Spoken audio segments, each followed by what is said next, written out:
Saludos a todas y a todos. Gracias al Congreso EH por dejarme exponer mi comunicación. Influencias mutuas entre el videoarte y las artes plásticas. Em, Según la definición del diccionario de la Real Academia Española, videoarte es la manifestación artística realizada por medio de montajes de grabaciones de vídeo. Pero bueno, pero claro, de ahí el sentido de esta comunicación, puesto que es mucho más que esto, o por lo menos se puede decir bastante más, ¿no? Propone el videoarte, es un nuevo medio que propone la utilización de soportes y técnicas muy diferentes a las que se venían usando, ¿no? Hasta mediados finales de los años 60. Pero no solo eso, sino que aporta nuevas narrativas. Supera el estructuralismo y el postestructuralismo en la actualidad, em, y se escapan en su discurso de cualquier convención, tanto formal como de la convención discursiva, ¿no? Em, Pretende una comunicación única y directa con el espectador. Quiere transmitir unos conceptos, despertar unas sensaciones, pero que sean del propio espectador el que se le despierten también, ¿no? En eso tiene esa relación tan directa con las artes plásticas y se acerca por ello más a la pintura y a la escultura quizá que al cine experimental, en el que se acerca obviamente por el medio audiovisual y esa temporalidad o secuencialidad. Pero el videoarte es, si no fuera por esta base material del vídeo, ¿no? Se acercaría más a las artes plásticas, incluso el componente temporal no influiría tanto, puesto que se puede ver en cualquier momento, no tiene esa narrativa secuencial, digamos, en la que es necesario un comienzo y un final. Em, Se define por la experimentación y se basa en lo conceptual. Es decir, el artista realmente decide cuándo está haciendo videoarte y cuándo quiere entrar en un museo. Y esto es lo que los diferencia del cine experimental. El cine experimental quiere ser cine, quiere mantener una narrativa, quiere tener un comienzo y un final. El artista dentro de este arte conceptual es el que decide que su arte pueda entrar en una galería o en un museo igual que las artes plásticas, igual, digamos, o de la misma manera. Eh, Se ve y se escucha, es audiovisual, pero su recorrido parte de los happenings, las instalaciones, y pretende una hibridación y un arte total. El arte, esta disciplina artística que nació en la década de los 60 y que tiene su auge en los 80 y los 90, nace en un contexto de una sociedad inmersa en los medios de comunicación de masas, en la publicidad y en la interrelación de ellos con las artes plásticas. Nace con dos vertientes bien definidas, ¿no? Una de contrainformación, digamos, de lucha o queja contra la propaganda y la información que se daba desde las televisiones, y otra desde la experimentación estética de lo conceptual, ¿no? De esa definición y esa decisión del artista de convertirlo en arte. Y en ese aspecto está dentro en su desarrollo del apropiacionismo, que precisamente en parte, en gran parte, eh, esto es lo que propugna, ¿no? Y se inscribe en la cultura visual, porque ahora mismo las artes ya, la definición está yendo hacia este punto de cultura visual, ¿no? Puesto que estamos en este tipo de sociedad, entran en galerías y museos, y luego tiene una importancia radical en cuanto al avance social de la sociología, ¿no? En cuanto al psicologismo, el estudio de la persona, de tanto del espectador, pero también tiene un sentido activista, ¿no? Eh, ¿Cuáles son las influencias importantísimas? La influencia de Dada en el videoarte es fundamental. De hecho, es que se basan en ello para convertirse en arte. Del mismo modo que que Dada convirtió la fotografía en arte, a un medio que no se consideraba artístico, era como una especie de reproducción. Dada para descender o bajar, digamos, a la pintura, a la escultura y al arte tradicional, a ese concepto antiartístico que ellos tenían, ¿no? Elevan la fotografía o la ponen al mismo nivel. Ese es el momento en que la fotografía, el momento o poco posterior, pero el comienzo al menos, en que la fotografía se convierte en arte de pleno derecho y es el mismo proceso el que utilizan los videoartistas. Entonces, en la propia concepción del arte como tal, esa es todas estas características, que son las características del arte dada, se dan en el videoarte, ¿no? Ese carácter interdisciplinar, unir todas las disciplinas artísticas, el ready-made, el objeto encontrado, como veis la fuente de Duchamp, aunque en teoría, en principio, en esta imagen veis ya se está atribuyendo a la baronesa Freytag-Loring joven. Em, Ese concepto de objeto encontrado, de pantalla que en realidad no quiere contar o decir nada, un cambio en el concepto de belleza y en ese sentido antiartístico. La valoración del gesto artístico en sí, de ahí toda la cuestión de happenings o interacciones, digamos, entre la danza y otras artes que también convierten al videoarte en un arte, digamos, de pleno derecho y muy relacionado con las artes plásticas. El hecho de la provocación, este anti-medios que existen y ese antimedios, claro, esa aguda crítica contra la sociedad de masas y la sociedad occidental. Dada y videoarte, por ejemplo, veamos dos ejemplos. Por un lado, del 68, eh, tenemos este Slow and Walk de Bruce Nauman de 1968.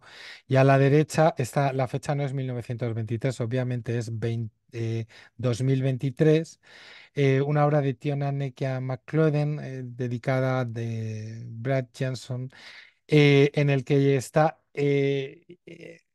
interconectando, bueno, incluyendo en esta... em, todas las formas artísticas a su disposición en esta instalación en la que el elemento central es una proyección de videoarte inmersa dentro de una escultura. Es decir, bueno, no es inmersa dentro de una escultura, es en sí videoarte rodeado, digamos, de otras muchas manifestaciones artísticas, entre las que también hay poesía, dibujos, eh, hay música. Y hay de proyección, obviamente, pero de una manera muchísimo más clara. Por ejemplo, Bill Viola en 2002 en Emergency asume la iconografía de las artes plásticas, no solo en este ejemplo, ¿no? En el descendimiento de la Cruz de Pontormo del siglo XVI, está asumiendo esta misma iconografía, esta misma gestualidad para expresar este victimismo y esta piedad, digamos, este descenso de la cruz, ¿no?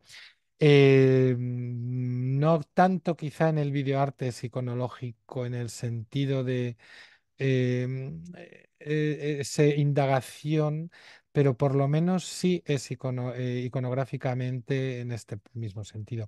Se asimilan también formatos pictóricos, o sea, trípticos, tanto en que hay tres pantallas, como en estos casos que estamos viendo, o en la misma pantalla se divide la imagen en tres con movimientos distintos.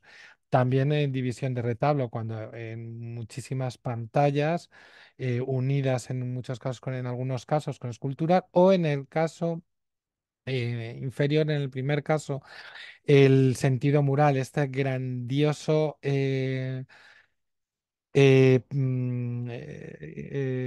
manifestación de videoarte, ¿no? Que hace New Red Order eh, en 2020, ¿no? Es un grupo de artistas en el que, digamos que esta pantalla ocupa metros y metros, ¿no? De una sala gigantesca.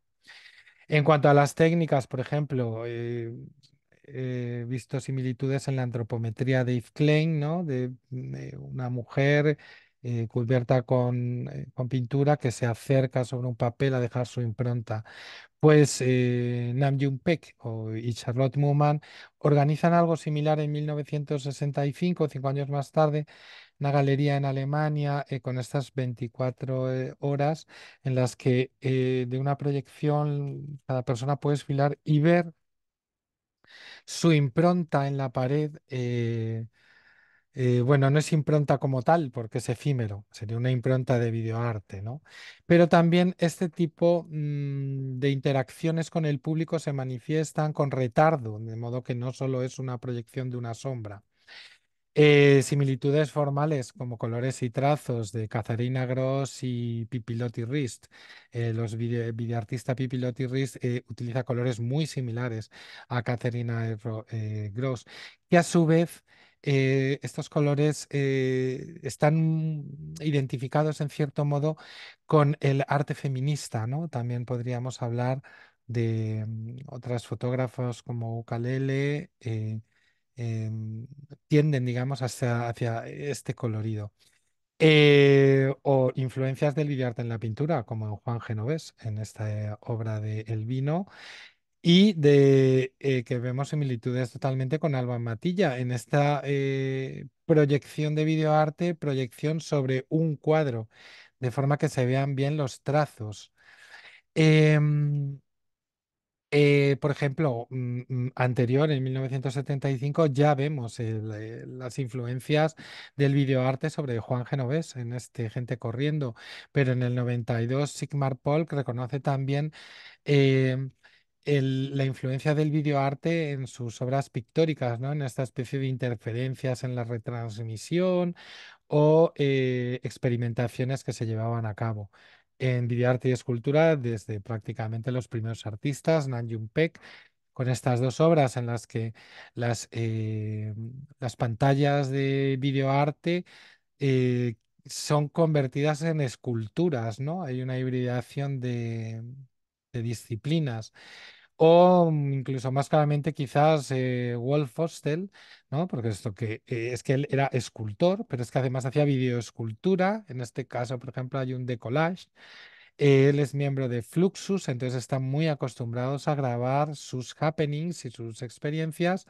Y en esta instalación eléctrica de collage, en la que hay elementos de videoarte considerados, digamos, o estructurados de forma escultórica. Más recientes son, por ejemplo, las obras de Tony Ausler o de Ciria, de Tony Ausler es anterior, en esas ya conocidísimas proyecciones de artistas, ¿no? Bueno, esos son actores que realmente están hablando y expresando algunas en algunos casos incluso no se entiende bien lo que quieren decir o piden ayuda, ¿no? Y en Siria, un artista actual, ¿no? Está ahora mismo en el Museo de Zapadores de Madrid. Ha dejado obra permanente traída de Nueva York en estas proyecciones de videoarte eh, sobre estas acumulaciones, digamos, de telas, entre las que se oyen voces que se unen, se juntan y que ya cuando accedes a los cascos se oye una única voz que está dando un mensaje, ¿no? El videoarte se une a la arquitectura también, como es, yo creo que destacable, es Fabrizio Plessi, con esta cascada de oro en el Museo Correr, en la Plaza de San Marcos, que quiere crear un diálogo con todas estas pantallas, ¿no? En todos los vanos del museo, quiere crear un diálogo con la Catedral de San Marcos en Venecia. Tanto como elemento, digamos, hacia el exterior, pero también hacia el interior. en primer término, en un gran espacio, esta simulación de grandes ventanales con la proyección de luz de agua en el suelo, pero también, por ejemplo, en la Lonja de Mallorca, eh, una videoarte inmersivo, proyectado, instalación de algún modo, ¿no? Todo unido, utilizando este espacio arquitectónico para darle una nueva realidad, una nueva visión, una nueva interpretación y arte o videoarte, además a la vieja usanza, que utiliza dentro de los elementos que reproduce espacios arquitectónicos en los que se incluyen otros elementos o se varían. En este sentido, la utilización de espacios arquitectónicos como referentes en la, figurativos, digamos, dentro del videoarte también son muy habituales. Entonces, influencias de entre unos y otros, ¿no?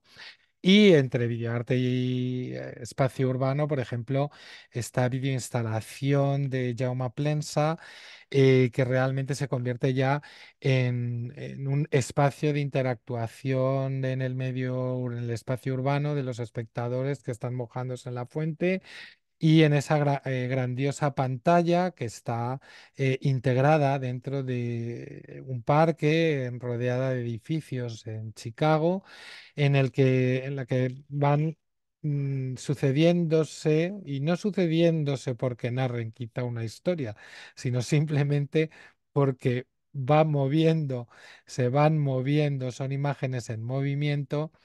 eh, esta instalación gigantesca en Chicago. Y no quisiera dejar pasar, aunque sea un instante, porque es muy poco tiempo, claro, lo que tenemos es la introducción del videoarte en la publicidad y de la publicidad en el videoarte, por decir así. Bueno, Chris Cunningham se considera este anuncio de PlayStation en 1999, Riqueza Mental, el primer anuncio en el que se utilizó el videoarte, la estética del videoarte y la reivindicación del videoarte, digámoslo así, se considera el primer anuncio de videoarte. Y, por ejemplo, en este 2023, en este anuncio de Bleu de Chanel con Timothée Chalamet, dirigido por Martin Scorsese, se aprecia absolutamente en ese spot un movimiento estético del videoarte. ¿Será o no videoarte? Aquí lo decidiría el propio director, ¿no? Realmente sí que desde mi punto de vista, y por eso lo he incluido, sí que cumple con la estética y la narrativa, digamos, absolutamente distinta que tiene más que ver que en el videoarte, desde mi punto de vista, pero claro, sería el artista el que lo tendría que decidir. En conclusiones, ya hemos ido desvelando más o menos todo, ¿no? La base del videoarte está en las artes plásticas, en la herencia del movimiento Dada como planteamiento de base. Em, el, la renovación tecnológica del videoarte, que ahora ya utiliza inteligencia artificial, inmersión, etcétera, no pone ya, o sea, elimina de algún modo los límites entre lo espacial y lo temporal, ¿no? Entre las artes plásticas y la música, de modo que hace que sea una disciplina con unas características propias. El discurso puede ser tan cercano a las artes plásticas que incluso supera o iguala a su relación con el cine y a otros medios audiovisuales, desde el punto de vista de la innovación artística o la experimentación, pero del mismo modo que el cartel y posteriormente con el pop art, digamos, la publicidad se integró y otros medios de comunicación al arte y viceversa. El videoarte ha conseguido esto también desde otras manifestaciones, desde otros movimientos, ¿no? artísticos. Las hibridaciones, el diálogo entre las artes plásticas y el videoarte son tal que se puede estudiar desde una teoría similar o común en el arte. O sea, no hay que separar como existe crítica literaria o una crítica de narrativa cinematográfica, sino que el videoarte puede estudiarse dentro de de las teorías de artes plásticas. Y es una manifestación artística clave para el desarrollo de las teorías de arte del poscolonialismo, internacionalistas, feministas, queer, de los movimientos de los nuevos formas de estudio del arte. Si bien quizás no lo ha cambiado exclusivamente el videoarte, pero forma parte dentro de todas estas disciplinas. Muchísimas gracias y estoy a su disposición para cualquier cuestión. Gracias.